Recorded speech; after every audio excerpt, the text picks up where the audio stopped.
So I have some caveats on this, and sometimes my classes are designed to just kind of keep you from getting into trouble later in many ways.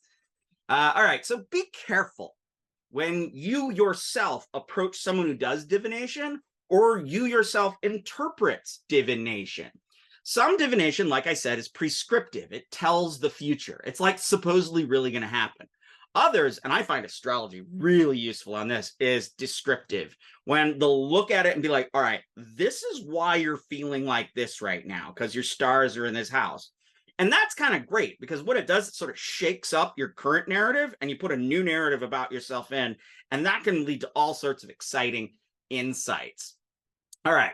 Now, my own expertise in tarot, which I've been practicing for about 10 years, informs my thinking of divination. And I've spent a lot of time with astrologers, Western and Indian. And I've also spent some time with psychics. I find psychics often kind of ridiculous, but that's me. So this descriptive model I find most useful because it gives me something I can use, and I see it leading towards people having more positive understandings of themselves. There is an inherent problem, though, with tarot or any divination system that tells the future, and that's verifiability. If the oracle or the tarot really tells the future, then if that event that was predicted doesn't come true, then the whole thing is thrown out. None of it's considered real.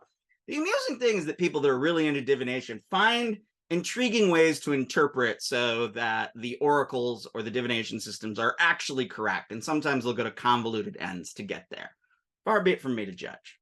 So when you're looking at a divination system and you look at the operator, the one who does the operation, it's really important to ask yourself and the operator how they're getting insights. Now, when I read tarot, 5 cards, 2 past, 1 present, 2 future. That's my standard 5-card draw that I do for people. I read the cards. I literally read this symbol, this symbol, this symbol, this position, these interact in this way. I'm always only looking at the cards. Now, you want to ask when you're meeting with the diviner, are they interpreting the signs of the card, the pendulum, or the star chart? Or are they using these cards or pendulums or crystal ball to zone out, and then whatever image they see, then they say that's the image and they interpret from there?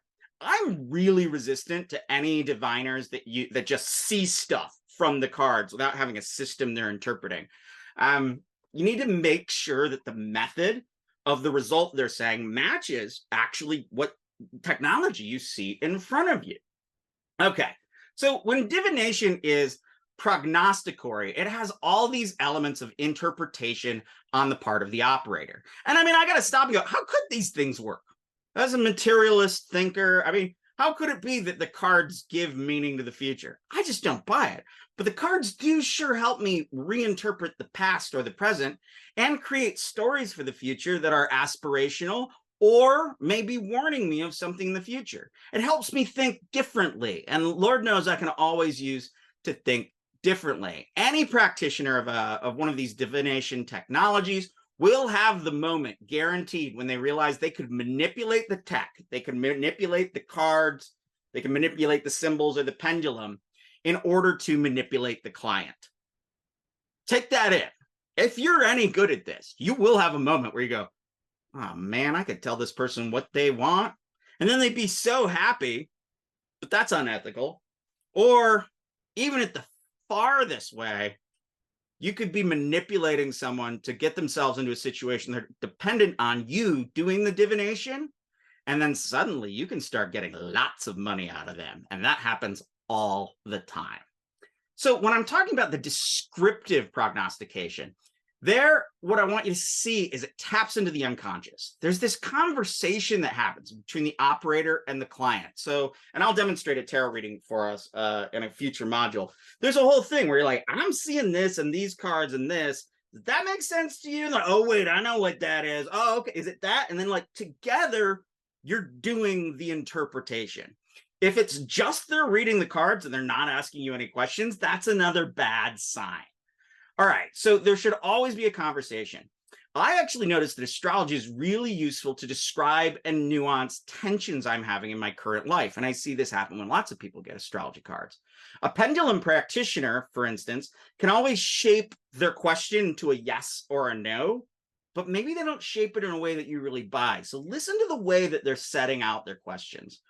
A good diviner, a good person practicing, is reading the client just as much as they're reading the cards. And this is the key. They're reading the client, the person asking, therapeutically. They're reading with the person's best interest in mind, not to get more readings, not to establish the truth of their divination. They're doing it to give some therapeutic insight to the person that they are working with. I mean, once again, you got to ask, is it wrong to charge for divination? Is it wrong for me to charge for tarot? It's interesting. I find that when I do tarot, the results are better and the conversation is better when there's some sort of a simple exchange of energy. Often I'll read tarot cards in bars and they're like, hey, can I give you money for that? I'm like, absolutely not. You can buy me a beer. However, that does tend to lead to I'll suddenly have like everybody will want it, and then there's shots, and then it's bad. So sometimes I have to be careful. I have to go, all right, if I'm accepting beers, then we're only doing this 2 more times. Okay, so I have noticed that there is an exchange between when there is a difference when I do the exchange and when I don't. My own shaman, Peter, who I mentioned earlier, would always give me a small task to do around his properties when we would work together. That exchange was necessary for the relationship and for it to really work well. I mean, you got to ask yourself, though, let's say that these are religious. I don't think it's hard to say that divination is religious, but should a person charge for services, for religious labor? Yes, yes, and yes. This is specialized labor that someone has to be an expert to do it, just like anything else. There's this weird Protestant sort of Christian notion that all spiritual services should be free. I used to think that too, and I don't know where it came from, but it's definitely Protestant. So the labor in exchange, however, and this is key, must be proportional. The thing you're giving the person to do the divination must be proportional and appropriate. Hucksters and scammers easily can make someone need those divinations, need to be consulted with every little thing for every little aspects of their lives. And you'll notice that they start charging more and more and more as that goes along. Personally, I will only read tarot for a person once every 3 months. If it's been within 3 months, nope, you don't get it.